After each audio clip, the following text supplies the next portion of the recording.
Hello, friends, and welcome back to another episode of the Rev RX podcast. I'm so glad you're here, and I'm so glad to have our special guest today. Could not wait to jump into this conversation with you. Dr. Kelly Flanagan, welcome to the show, brother. Glad you're here. Reverend, it is great to be here. I answer to a lot of names, and that's one of them. Yeah, some maybe we shouldn't repeat on the show, but Right. Especially in triggered moments, right? that's right. That's right. But you have done tremendous work in this world of emotional regulation, introspection, Mm, mature mm, response to triggers. yeah. And it's something that I have been able to apply to my life. And I just shared with you, actually was able to take some of the information that you've put out and talk to my 9-year-old daughter about it. And it's to the point where she can understand it. So thank you from a personal level Yeah. for your in-depth work in this field and being able to take the complex and make it simple. And so can't wait to share with our audience some of what you have spent your life's work doing. Yeah. Well, I'm glad to hear that. I think when we're triggered, a lot of us feel emotionally about 9 years old. So, That's right. if you're going to write a book about it, you better speak at that level. I mean, and by that, I mean, with that sort of simplicity and clarity so that it's really just tangible. So I'm glad to hear that it's helpful. Yes, absolutely. You're helping so many families. And before we jump into the topic, though, I'd love to Yeah. hear a little more about you. Can you just Yeah. help us to get to know you a little better? Yeah, clinical psychologist by training. Met my wife, who is also named Kelly, spelled exactly the same way at Awesome. Penn State in graduate school. We are Dr. Kelly and Dr. Kelly Flanagan. We just actually got back from traveling for a speaking event, and it's just such a hoot at the airport. Like the ticketing agent and the TSA, they always do double takes.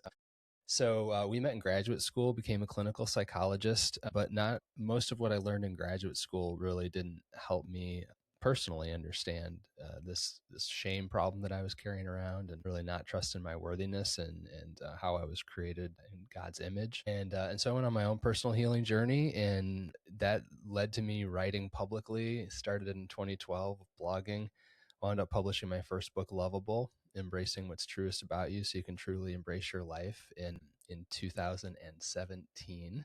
And a book written basically from a father to his kids, but also to the little kids still living on in me, about my inherent worthiness and their inherent worthiness. Well, the reality was, like, that got in at a head level for me, and I would be living from that sense of worthiness and treating everyone else as worthy creatures, like 90, I don't know the percentage, 95% of the time, and then 5% of the time I get triggered, and it was like none of it had happened. Yeah. All that's out the window. All of it goes out the window in that moment. And that really culminated for me during COVID. It was a stressful year for me. I got triggered near the beginning of the year, before the virus even hit, and I blew up my business partnership with my best friend and the friendship, and COVID hits. Kids are schooling from home, becoming zombies, as I called them.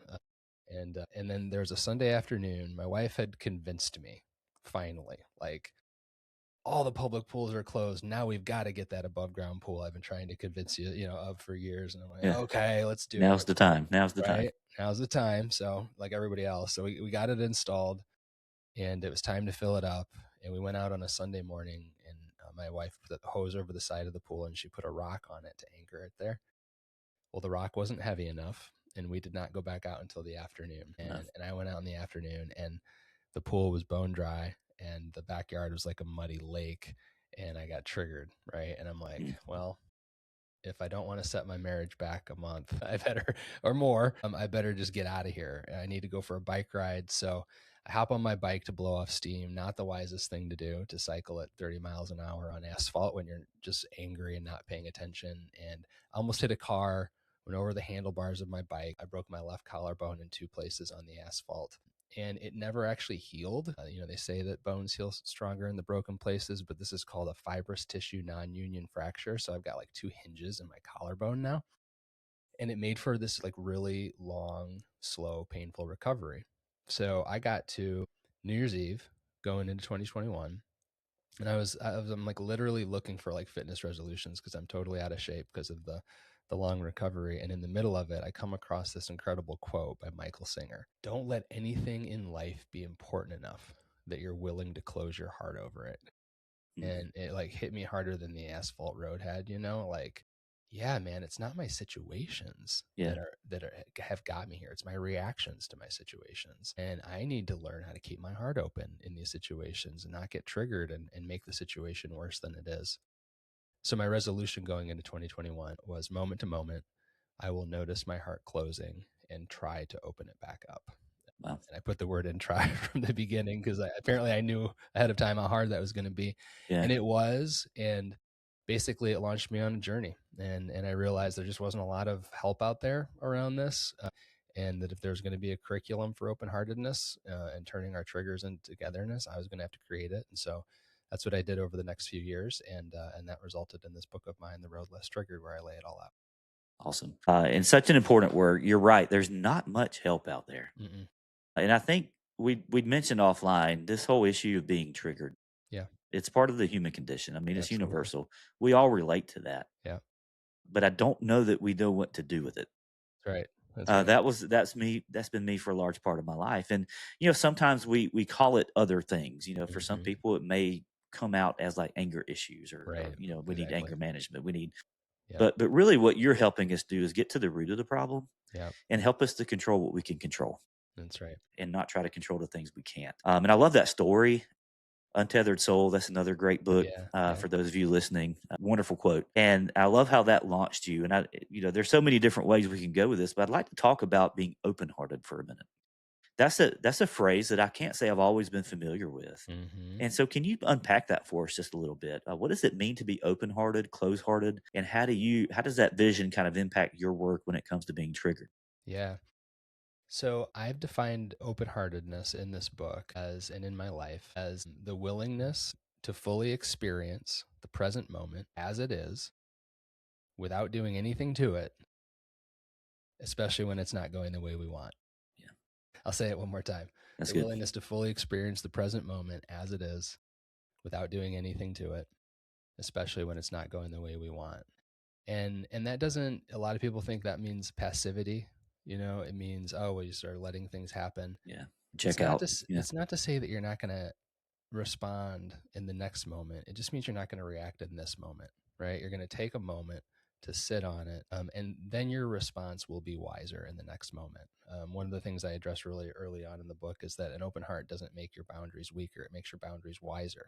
Right. So you're going to have a response instead of a reaction if you can just practice open heartedness for a moment and get centered and still within what's happening, right? So that's how I define open heart. And to me, it's the practice that moves us from triggers to togetherness, right? I don't think of open heartedness as a condition that you sort of snap your fingers. It's a practice. When things aren't going the way you want, you said something I think really important. You said we don't know how to react when we're triggered. And the reality is, our nervous system thinks it knows how to react in that moment, right? It's wired to deal decisively with threats out there. So when we're triggered and our nervous system activates, we jump right into reacting to our people or the situation or what we see as the problem. And we are very unwise. We are acting like, at that point, pretty much every other mammal on the planet. And we haven't tapped into the things that make us uniquely human. So, open heartedness is the practice of learning how to get still for a minute and fully experience this thing and then act wisely from our best and highest human capacities. yeah. Super wise is this whole process, because all right, something happens, we're triggered, Mm-hmm. and you can either respond or you can react. Yep. Yep. And that's the way I like to think of it, in those words, is respond or react. And so many times we react in the moment. That's right. And you're right, that's that animal instinct in Yep. us. Yep. And that's not our best selves, No, if it's it's even ourselves at all. I mean, well, it's important and we need it, like if you're walking through a dark parking garage at midnight and you hear footsteps rapidly coming up behind you, you better have that nervous system reaction. If your kid steps out in front of a car, right, you better have that nervous system reaction. So we don't want to get rid of it, but we do want to recognize that in a number of situations, operating only from it is not going to lead to the best result. So one of the things I say in the book is that a reaction is a failure of self-regulation, whereas a response is the fruit of self-regulation, right? That's really the difference between a reaction and a response, is just, can I get regulated long enough to operate as a whole person rather than just a nervous system? that's absolutely right. And I love the way you word that. And in my role as pastor, I do a lot of counseling. I do marital counseling. I do premarital counseling, which is fun. Marital counseling is not all that fun because you're entering It's so in, yeah, you're coming into it, and it's like, hey, we need you to do a miracle, right? yeah, that's right. We're on the cusp here. It's so easy once you kind of are aware Mm, of some of these response versus reaction yes. stories, it Yeah. plays out so much. Yes. These triggered responses, or triggered reactions, I guess I should say, are responsible for a lot of the communication issues that we have, That's right. and are responsible for a lot of the relationship issues that we That's have. right. Yeah. What have you seen in your experience? That's right. Yeah, no, that's exactly right. I was my niche in the clinical psychology training was, and my specialty was communication, conflict resolution amongst couples. Marriages in particular. I mean, that was my dominant practice out in the outpatient mental health field was couples work. And in that space, you're trained to equip couples with communication tools that they will then use to resolve problems in their relationship and then presumably be happier. But one of the things I discovered early on in my practice is that the couples I was teaching the skills to, number one, a lot of them already had the skills. Like they were talented doctors and attorneys and business people and teachers and stay-at-home parents of really busy households, and their communication skills worked just fine until they hit a moment in their relationship. And Right. then, as I say in the book, then they would just close their communication toolbox and lose all access to those skills. So, couples work has actually become much more enjoyable for me now that I realize that, Yeah. like it's so demoralizing. You teach a couple skills, you help them solve a problem, and it all seems to be going better. And then the next week they come in and it's just a different problem and they shut their toolbox again and they don't know how to keep it open. So now the work for me just narrows in very specifically on when is your heart closing. And we're just going to pause around that moment because communication doesn't break down between people. It turns out it breaks down within people when our heart closes and we lose access to our skills. So we're just going to find that moment where your heart closes and we're just going to press pause on it. And we are going to hover around that and work to get your heart back open. And once we do, once the nervous system's calm and your heart's open, well, lo and behold, you got access to all those skills again, and the two of you do just fine together. Yeah. It's one of my favorite things now to have, like, get to the conclusion of an hour of couples coaching, and I'll say, "Hey, did we solve any problems? Did we solve the problem you came in with? No. Are your hearts open? Yes. Do you feel good about the hour? Yeah. Yeah. Right." And That's you right. start to realize that for all of us, all we want to do is be open hearted and in connection. Right. And so the issue isn't the problem that we're trying to solve, it's the fact that our hearts are closing while we're trying to solve it. Yeah, and you've given me some resources too to enter into those messy situations and be able to Good. bring some clarity, I'm glad to hear that. because it's a lot of the same things over and over, Yeah, just that they look different, that's right. different symptoms of the same root issue. It's that we lose capacity to be able to think wisely, to be able to Hmm. communicate well, to be able to access the tools that are already at our disposal because we become triggered. So maybe we can spend some time talking about that moment of being triggered, Yeah, because we talked about a little bit of the animal instinct in us, but it triggering, and that's something that's kind of a key word in our world today, isn't it? it is. A lot of times I've actually seen trigger warnings on Hmm. several different podcasts and different Right. things. So, hey, this may trigger you. It kind of becomes a hot button topic, but I think we're doing a lot of work around that really helps bring Right. clarity, Yep. showing that, hey, triggered is a state that we maybe don't want to necessarily avoid, but we want to make sure that we're aware Mm. that this may bring a triggered moment to us so that we can think our way through it. But when those words come, or when the Yes. situation comes, and maybe it's the wife complaining about the Mm. classic illustration about the toilet seat left open or whatever. That's right. Divorces don't happen because you left the toilet seat open. Divorces happen because you don't know how to communicate around it. That's right. That's But right. what happens in that moment to our bodies? We talked a little bit about nervous system, but Yes. it's I guess some protection That's right. mechanisms too. Can you talk us through that from maybe a psychological standpoint? Yeah, absolutely. So yeah, I mean, triggered, ironically, triggered is a triggering word Yeah. for some people, right? Some They're people like, roll their eyes when they, yeah. I know. Well, and and there's a reason for that. Like, you see a TikTok influencer at Starbucks, saying they didn't get the right kind of cold foam, and they're telling a million followers they're triggered. And it's like That's that right. doesn't really mean anything anymore. No.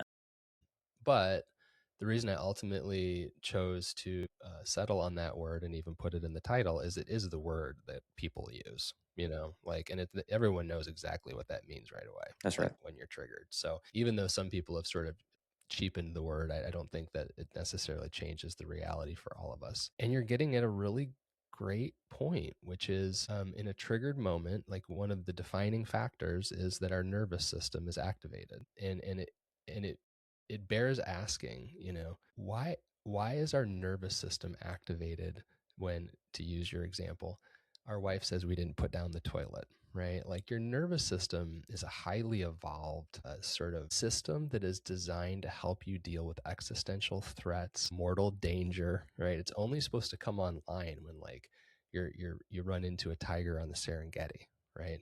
So it's like, wow, my wife said I didn't put the toilet seat up and my nervous system got activated. That for all of us should be like full stop, Yeah. right? Like, Yeah. oh, so there's more going on here than meets the eye. If a part of my biology thinks that I'm being mortally threatened right now. And so in the in the book we talk about, number one, you got to get calm. You have to use your body signals to recognize you're about to get more and more activated. You got to disrupt your defensive responses and then get your nervous system regulated. And if you don't do that first, all is lost, right? So we spent a third of the book talking about that, which, because I learned that back in 2021, that if I didn't do that, there was just nothing else, game over.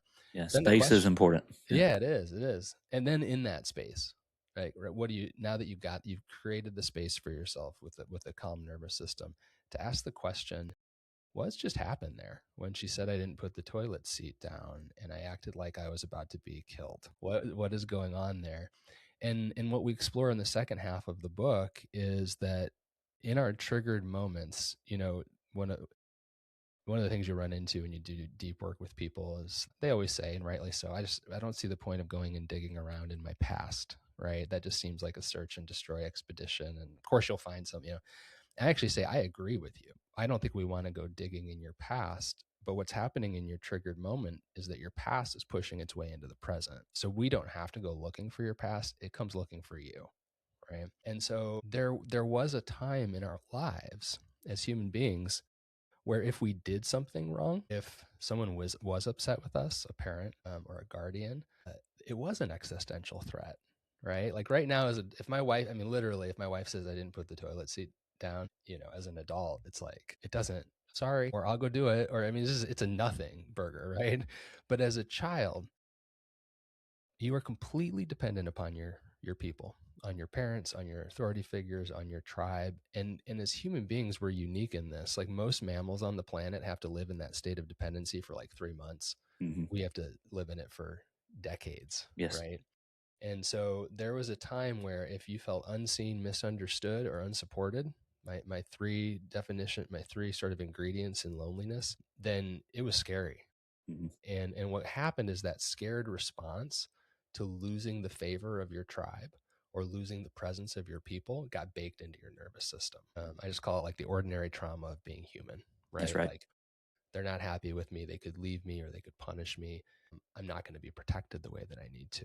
And so when your wife says, for instance, we keep going back, it could be 1,000 different things, but your wife says you didn't put the toilet seat down. There's actually a nervous system reaction that's baked into you that says, oh, if I lose her favor, if I lose her approval, then I'll either lose her presence or I'll lose her protection, Yeah. and that's what's happening in that moment. And so we Mhm. need to create the space to learn how to walk ourselves through that reaction so we can get to the other side of it and have a response. And that's a really important thing to think about. And I love how you worded all of that. I mean, that gives words to, I think, a lot of times how we feel. And there are trauma and wounds, obviously, in some people's lives that maybe have made that response a little exaggerated. But I think Absolutely. I think that's what makes triggered such part of the just a universal experience, because we've all experienced that, being dependent on someone else. And I just hosted an event, and I was talking with a couple after presenting a couple frameworks, and she said, I don't think I really have any trauma in my childhood.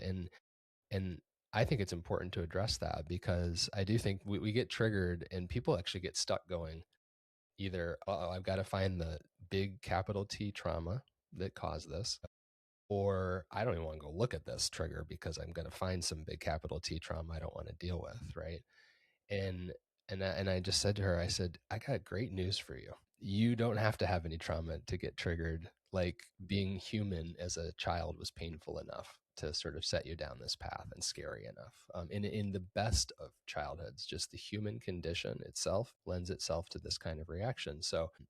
And you're right. And I don't want to minimize that for some people, they do have big T trauma that contributes to this reaction as well. But I don't think it does us any good to kind of go, well, people with big T trauma get triggered and the rest of us don't, because we know the truth. We're all getting triggered all the time. That's right. That brings to mind a question for you. To what degree does fear play into some of this? That keeps coming to mind for me. It Mm. seems like there's this component of fear of losing someone, fear of losing someone's present, fear of losing protection, or whatever that may be. I think Yes. a lot of it may be fear driven. Is that a valid concern or illustration? Hey, there's my I think 9-year-old right here. I think I love it's a deeply intuitive question. The framework I had just presented at that event, I basically said, listen, the ordinary trauma of human existence is separation from each other, which is a shock to a child, That's right? right. Who is dependent upon their adult attachments. And then the universal pain point that arises from that is a sense of loneliness. And around age 6 to 8, almost every kid gets cognitively developed enough that they can go, wait, this separation and loneliness thing doesn't feel very good. I'm going to try to fix it. I'm going to try to figure out what to do with it.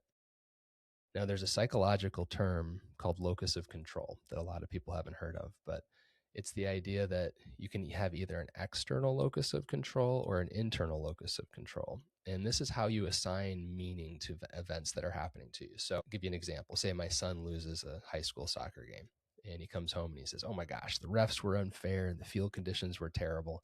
That's an external locus of control. He's assigning the cause of the event to things outside of him. If he comes home and he says, oh my gosh, I didn't hydrate enough and I didn't get enough sleep last night and I need to, go out and train harder, internal locus of control, right?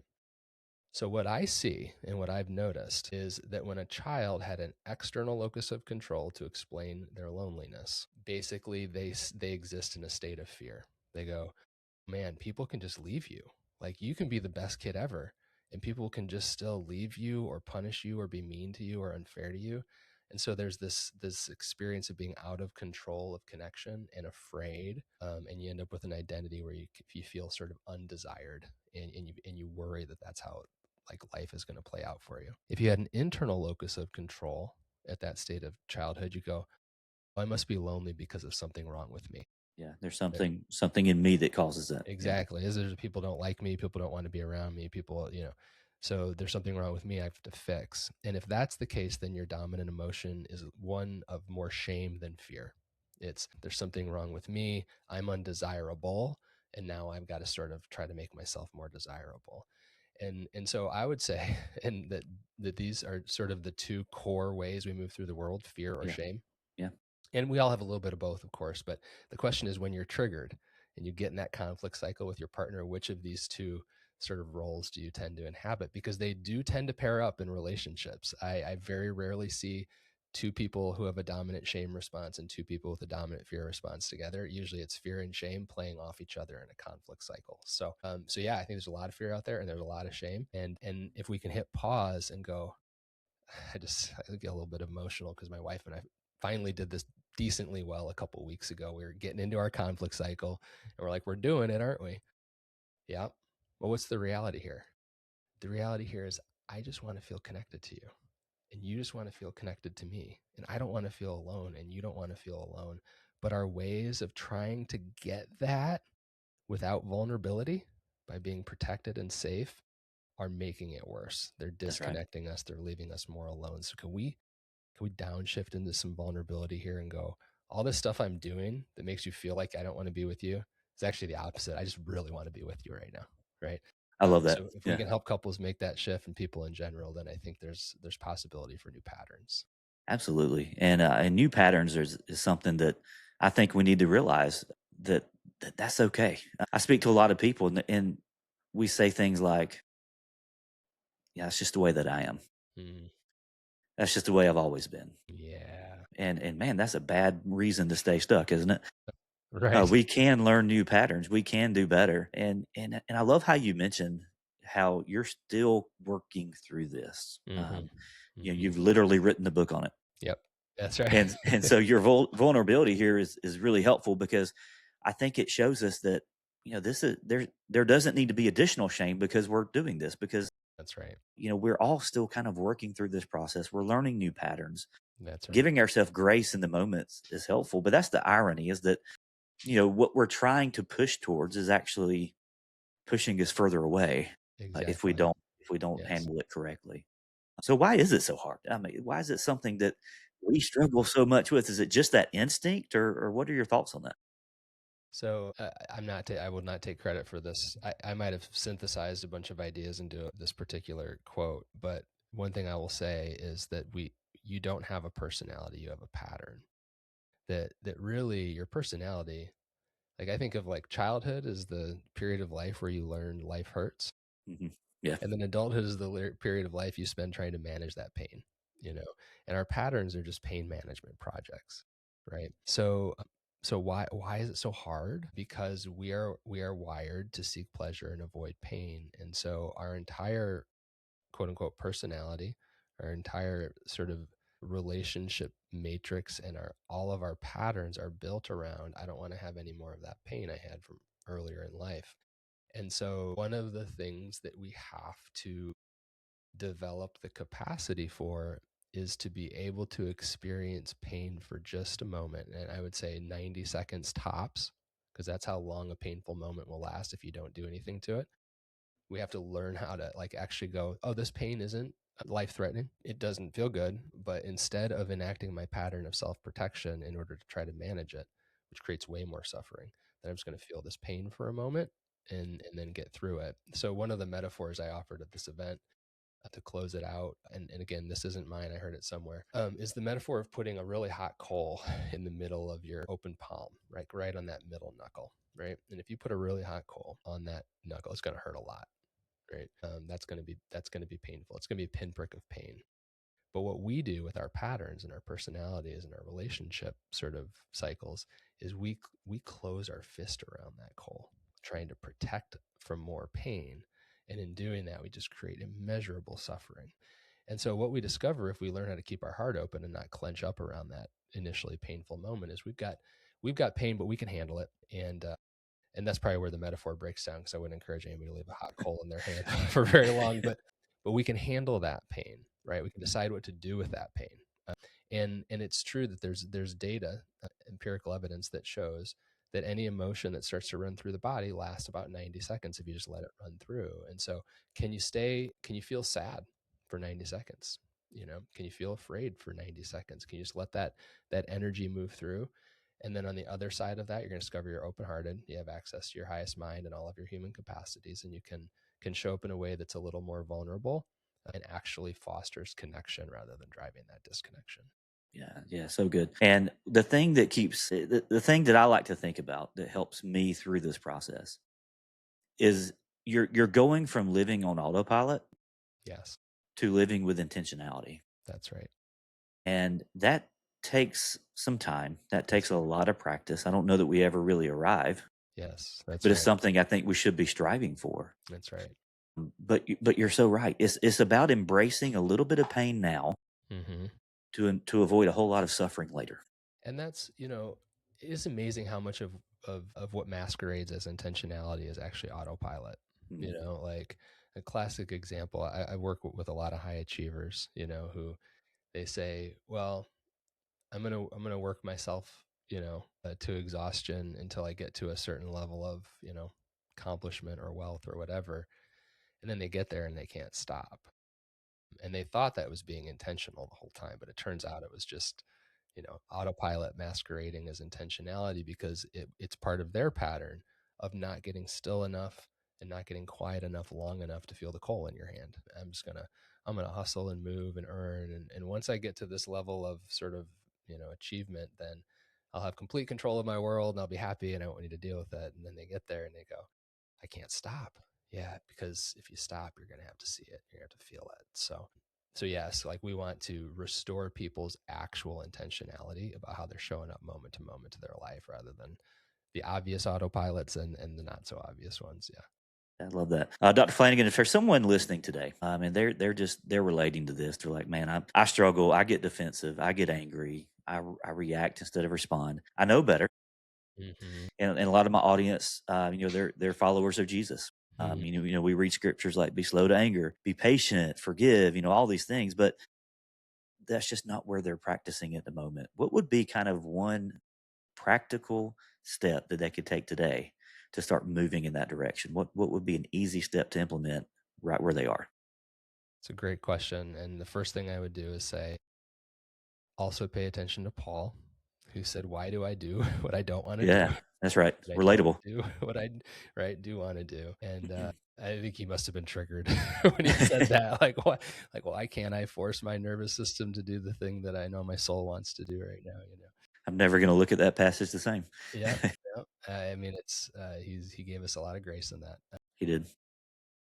So what I would say is I would just start out where the process starts in the book, which is the chapter of step one, and the title of chapter one is Sense Your Conflict Coming. Mm. We actually, and you said it earlier, and I'm glad that this has sort of brought us back to it. We're not trying to avoid our triggered moments, right? Like that's not the goal here. We're trying to become so familiar with them that we can see them coming from a mile off, That's right. and we're not seeing our body as broken or the problem. We're seeing it actually as a great tool for starting to recognize that this is about to happen. Because I will often use the metaphor of a furnace to describe how a triggered moment actually happens. We think it happens instantaneously, but it's just because we're not paying attention and we missed all of the sort of buildup. So, like a furnace doesn't just start kicking on hot air full blast right away. You hear that little whoosh in the furnace where the pilot light kicks on and it's starting to heat up the air. And then the next step is the fan starts to go and it gets a little bit louder. And then finally it starts pumping hot air, right? Our bodies are like that too, for the most part. We have a pilot light that kicks on. Um, I'll give you an example. It's going to happen tonight. Actually, here's a good example. All right. Real life, guys. Real life. Oh my goodness. So my son's girlfriend's family has invited us out to dinner tonight to celebrate her birthday. Great. I wrap up my professional calls 2 hours before that. I'm going to have some notes to do, emails to return, phone calls to return. And then I plan to get in a probably 45 to 50-minute bike ride. Hopefully I will not go over the handlebars. Yeah, slower this time. So. That's right. So if I get behind in that sequence, I know how much my wife wants me to be there on time. I wish I was a better person and I wanted to be there on time. It doesn't matter to me that much. I'll be Doesn't completely bother you. honest, Yeah. right? But I want to be there on time for her, and there with her. And if I start to get behind in that sequence, my pilot light is going to kick on, and it's not going to kick on because I'm afraid of being late for the dinner. It's going to kick on because I'm going to be afraid of her disapproval and her being upset at me, right? Makes sense. And so as soon as that pilot light kicks on, I'm starting to set myself up for a triggered moment, right? And that's now the point where I know I have to start to get regulated, make some wise decisions, right? Can you get this all done in time, or do you need to skip the bike ride tonight? Or do you need to see if you can make it happen and know that you deserve what you get, and sort of show up open-heartedly to that moment, like but the point being, your body gives you very early warning signs. There's data that I present in the book that says that if you really pay attention to your body's feedback, you'll get an 80% earlier warning that you're about to be triggered, because it gives you that much warning that it's starting to get activated. So that's the first thing I would encourage folks to do, is start to love your body in that sense. Start to recognize that it's giving you valuable information. And in fact, in the book, you'll get a URL to download a resource. I call it the See It Sooner Self Inventory, and it helps you do the name your number exercise. So I started doing this exercise with couples a while back. They both show up on my Zoom screen, right, for a couples coaching session, and I can just tell. And I used to think you had to be in a room with somebody to sense their energy. Nope. You could feel it, digitally. And so I started to say, okay, on a scale from 1 to 10, 1 being, I don't want to be here. I'm not even sure I want to be with this person, right? My heart is completely closed. To 10, my heart's completely open. It's like the day we met, the day we, got engaged, the day we got married. where are you at on that scale right now in this moment from 1 to 10, right? And one of the exercises I encourage in the first chapter of that book is get really good at knowing how your body shows up, how your thoughts show up, and how your impulses show up from 10 down to 1. Now, what people will say is, I'm not sure about the difference between 7 and 6. That's okay. Like pick a few anchors, 10, 7, 3, 1. Because if you get really good at noticing your internal state as your heart's closing and you're getting triggered, what you're going to be able to do is in the moment, you're going to be able to go, oh, whoa, what just happened? I just dropped from a 10 to a 6. I need to slow down here and pay attention to that. Because if I get to a 3, we all know what happens, right? That's right. Yeah. So that's the first encouragement that I would give to folks is your body is a valuable asset, and start to use it in that way to get to know your triggered moment before it even happens. Well, there are clues, and I think that's what we're saying. Yep, that's right. And the autopilot keeps us from looking for those clues, but living with intentionality, That's true right. intentionality, That's right. really helps us identify some of those. And guys, it's about showing up as your best self. That's right. You're really helping us, Dr. Flanagan, to show up as our best self, to really thrive and flourish as humans, and to take away some of the things that are really detrimental to relationships and Yes. detrimental to our lives. And so, And love how you worded that. Yeah, I'm pretty convinced like most of our personal growth happens in our triggered moments. The rest is sort of getting to enjoy the fruit of our growth. But like those triggered moments, and I really see a shift in people in their journey when they actually do start to value the triggered moments. In the book, I talk about how a triggered moment is like an X on a treasure map, right? And if you found an X on a treasure map, you'd start digging into it and find the treasure underneath it, right? But the way we treat our triggered moments is like we try to bypass the X the next time, or pretend it, it didn't happen, or brush it out of the sand. And once you start to get some wins with your triggered moments in terms of learning about yourself, seeing patterns shift in your relationships, you're gonna be like, oh, this is actually where the really good stuff happens if we can that's right. slow down and be intentional. Well, and that's what we all want. We want to be able to show up for one another as our best selves. We want to support one another. We want our relationships to be positive, Yeah. and to be glorifying to God. That's And right. this is tremendous work, and a tremendous resource.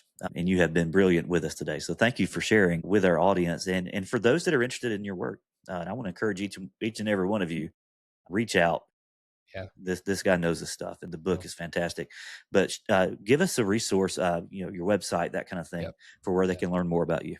Yeah. Well, one thing I'd encourage folks, you've heard me mention a process several times today, and we sort of, thanks actually to your intuition, we were relatively sequential, but like we jumped around a little bit and we didn't even get to the third part of the process, which is okay. Now that you know how to navigate these moments and sort of be open hearted through them, now what do you do to get reconnected, right? So one of the things I'd encourage listeners to do, I have a really short video tutorial that I've created that walks you through all 9 steps of the process, so you don't even need to read a whole book to sort of get familiar with it. And if folks just email me at drkellybonus@gmail.com, it's Dr. Kelly, Kelly, bonus @gmail.com. Then I'll send you a link to the video to download it, so you can have it. Full disclosure, it subscribes you to my online community, the Less Triggered Tribe. There are 15,000 of us going strong. And you can unsubscribe at any time, of course, if you want, but I actually don't think you will. I mean, it comes with some really nice benefits. It's an incredible community, and you'll have people to work on all this stuff with. Of course, if you're interested in just getting the book, it's at roadlesstriggered.com, and you can go ahead and get a copy, and available in paperback and digital and audio and all the different formats. Thank you, brother. You have been a gift to me, and so what a pleasure it is, and a privilege to have you here on the show to share some of that with my audience today. So thank you, brother. Blessings to you and your family. Hope all goes well today with your schedule and Thank you. with the event tonight. May you be less triggered, and if you do Amen. experience triggers, may you be open hearted. Amen. So bless you, my friend. We'll Thanks talk so soon. much.